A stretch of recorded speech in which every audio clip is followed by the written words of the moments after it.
Welcome to daily fact. आज हम बात करेंगे national commission for backward classes के बारे में। ये टॉपिक जो है वो प्रीलिम्स के लिए काफ़ी इंपॉर्टेंट है। एंड अगर आप हमारे साथ नए जुड़े हो तो आप हमारे इनिशिएटिव को सब्सक्राइब कर सकते हैं और साथ में शेयर कर सकते हैं। इस टॉपिक से ऑलरेडी एग्जाम में जो है वो क्वेश्चन पूछे गए हैं। तो सबसे पहले हम देखते हैं कि ये न्यूज़ में क्यों है। तो NCBC यानी कि national commission for backward classes ने क्या कहा है, टेंडर्ड एडवाइस किया है सेंट्रल गवर्नमेंट को या यूनियन गवर्नमेंट को for the inclusion of certain castes from the Maharashtra in the central list of OBC। कि सेंट्रल लिस्ट ऑफ OBC में कुछ कास्ट जो है वो महाराष्ट्र से उसको इंक्लूड किया जाए। अब इंक्लूड करने की बात यहाँ पर की जा रही है तो दैट मीन्स कोई ना कोई आर्टिकल इंपॉर्टेंट हो जाता है। तो वो आर्टिकल है आर्टिकल 342A, जो इंपावर करता है प्रेसिडेंट ऑफ इंडिया को to satisfy socially and educationally backward classes for the state and union territories. यानी कि जो आपका socially and educationally backward classes है उनको डिक्लेयर करने की पावर जो है वो प्रेसिडेंट ऑफ इंडिया के पास होती है अंडर आर्टिकल 342A के तहत। देन उसके बाद हम बात करते हैं कि national commission for backward classes के बारे में।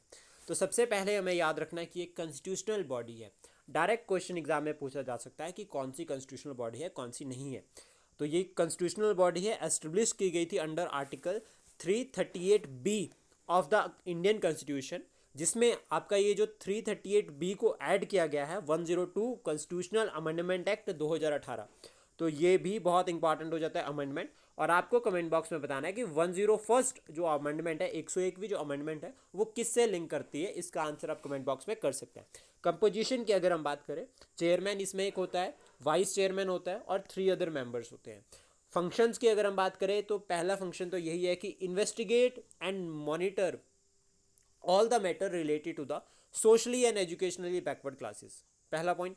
सेकंड हो गया to inquire into the specific complaints, कि अगर कोई कंप्लेंट है विद रिस्पेक्ट टू द आपका rights and safe guard of the socially and educationally backward classes, तो अगर उनके रिगार्डिंग कोई इशू है तो उसको इन्वेस्टिगेट भी करते हैं। और जहाँ पर इन्वेस्टिगेशन की पावर आती है वहाँ हमें ये क्लियर हो जाता है कि it is a quasi judicial body, कि इसके पास जो है वो जुडिशरी से रिलेटेड भी थोड़ी सी पावर है with respect to the investigation. और हमें ये याद रखना है कि जो national commission for backward classes है it is appointed by the president of India. I hope ये इन्फॉर्मेशन आपको अच्छी लगी हो। Please support, share and subscribe daily fact. Thank you for today.